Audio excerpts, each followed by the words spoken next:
मेरे बहुत ही प्रिय और बेहद सम्मानित साथियों और हृदय की असीम गहराइयों से अभिनंदन, बहुत बहुत हार्दिक स्वागत। साथियों, बात पौरुषहीनता की हम इस पूरी श्रृंखला में कर रहे हैं लगातार, और आज बात करेंगे हम तुला लग्न की जन्म पत्रिका के बारे में। तो यदि तुला आपका भी लग्न है और आप भी इस प्रकार की किसी समस्या से दो चार हो रहे हैं, घिरे हुए हैं, तो ज़रूर आपको ये एपिसोड देखना चाहिए। और यदि आप अपने लग्न से संबंधित एपिसोड यदि देखना चाहते हैं तो यहाँ आई बटन में हमने उसका लिंक प्रोवाइड कराया है, ताकि जाकर के आप उसको विस्तार से देख सकें। न केवल हम समस्या पर चर्चा कर रहे हैं, बल्कि उसका सरलतम और चमत्कारिक इसलिए क्योंकि वो तुरंत प्रभाव देता है, केवल 3 माह के भीतर। जी हां, सारे उपाय करके यदि आप हार चुके हैं तो आपको कहीं ना कहीं जन्म पत्रिका में उसका जो सूत्र है वो नजर आ जाएगा। क्योंकि हम जिस प्रकार की परवरिश में बड़े होते हैं, तो हमें यदि फिजिकली कोई समस्या है तो सीधा हमारा दिमाग जाता है डॉक्टर की तरफ। क्या आपको पता है कि आज से लगभग शायद 250 या 300 वर्ष पहले ही एलोपैथी का जन्म हुआ है, और जबकि जो हमारी मानव सभ्यता है ये हजारों लाखों सालों से चल रही है। तो उससे पूर्व भी इलाज तो होते ही थे, समस्याएं भी थी, बीमारियां भी थी और इलाज भी थे, और शायद आज से बेहतर इलाज थे, क्योंकि वो सीधा जड़ पर प्रहार करते थे। खैर, तो आइए साथियों, बिना किसी देरी किए हम तुला लग्न की जन्म पत्रिका पर दृष्टिपात करते हैं और 4 ऐसी विशिष्ट स्थितियां जानते हैं जो व्यक्ति को, पुरुषों की यहां पर बात कर रहा हूं, उनको निःसंतानता का दंश, पौरुषहीनता का दंश, शक्तिहीनता का दंश झेलने को मजबूर कर देती है। जीवन में किसी समस्या का सामना कर रहे हैं, जैसे कि शादी में देरी होना, पति पत्नी में मनमुटाव या तलाक तक की नौबत आ जाना, संतान का प्राप्त न हो पाना, नौकरी या धन प्राप्ति में बाधा आना, जीवन के प्रत्येक क्षेत्र में किसी न किसी प्रकार की बाधा आना। तो आज ही अपनी जन्म पत्रिका का संपूर्ण विश्लेषण करवाएं और पाएं समस्या से सदैव के लिए मुक्ति। और आश्चर्यजनक इसलिए है कि जब तुला लग्न है, हम कुंडली पर दृष्टिपात करते हैं, 7 नंबर से ये जन्म पत्रिका प्रारंभ हो रही है, और 7 नंबर अर्थात तुला राशि, और तुला राशि के जो स्वामी हैं वो स्वयं शुक्र देव हैं। ऐश्वर्य के, वैभव के, सभी प्रकार की मौज मस्ती के, आनंद के कारक है ये। फिर क्यों इस लग्न के व्यक्ति को भी पौरुषहीनता का सामना करना पड़ता है? सबसे पहला जो कारण है वो है, यदि सप्तमेश जो कि इस जन्म पत्रिका में मंगल देव है, वो जाकर के 6ठे, 8वें या 12वें भाव में जाकर के बैठ जाए, और इसके साथ ही षष्ठेश गुरु और अष्टमेश शुक्र और बुध जो कि इस जन्म पत्रिका में व्ययेश है, ये तीनों या इनमें से कोई 2 या एक ही सही सप्तम भाव में जाकर के बैठ जाए।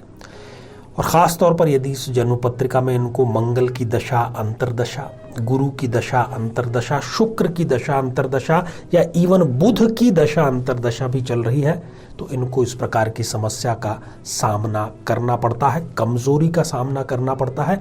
कई बार इनको जो लैब में टेस्टिंग होती है उसमें हो सकता है कि इनके कोई भी बीमारी पकड़ में ना आए, परंतु संतान प्राप्ति इनको आसानी से नहीं हो पाती, क्योंकि जो सप्तम भाव है साथियों, वो हमारी लैंगिक संरचना का भाव है, लैंगिक विकारों का भाव है, और वो ये जो समीकरण अभी आपको बतलाया है वो उसमें किसी न किसी डिस्टर्बेंस की सूचना देता है।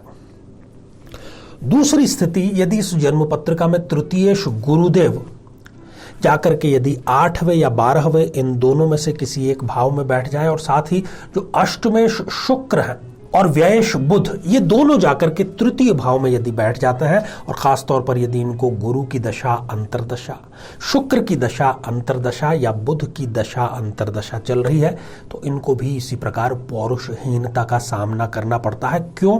क्योंकि तृतीय भाव जो है वो हमारी मांसपेशियों का, हमारे शरीर में जो रक्त संचालन है उसका कारक भाव माना गया है। साथियों, तीसरी स्थिति चतुर्थ भाव से लेकर के है। चतुर्थ भाव यहां पर इसलिए बहुत महत्वपूर्ण भूमिका में हो जाता है क्योंकि चतुर्थ भाव हमारी जीवनी शक्ति, हमारी वाइटल पावर का है। यदि इस जन्म पत्रिका में 3 पाप ग्रह यदि यहां पर विराजमान हो जाते हैं, राहु या केतु में से कोई एक, और साथ में यदि मंगल या सूर्य, इनमें से कोई 2 भी, या यहाँ पर 2 का समीकरण भी कार्य कर लेगा, खास तौर पर फिर उस दशा में जो कि इस ग्रह जो यहाँ पर चतुर्थ भाव में बैठे हैं उनकी दशा अंतरदशा है, तो इस व्यक्ति की जो जीवनी शक्ति है उसको वो नाश करने का कार्य करता है। साथियों, चौथी और बड़ी महत्वपूर्ण स्थिति है कि यदि लग्न में, पंचम भाव में और अष्टम भाव, इन तीनों भावों में यदि पाप या क्रूर ग्रह विद्यमान है, तब भी उन ग्रहों की दशा अंतरदशा में इनको पौरुषहीनता का, शर्मिंदगी का सामना करना पड़ता है। फिर आपको याद दिलाते चले कि जिन जिन ग्रहों की हमने बात की है उसमें यदि कोई ग्रह 0 डिग्री का हो जाए, 28, 29 जैसी अंतिम डिग्रियों का हो जाए, तब फिर वो कारगर नहीं हो पाता, वो अपना कार्य नहीं कर पाता, और जो बातें आपको बतलाई गई है वो वहां पर लागू नहीं होती।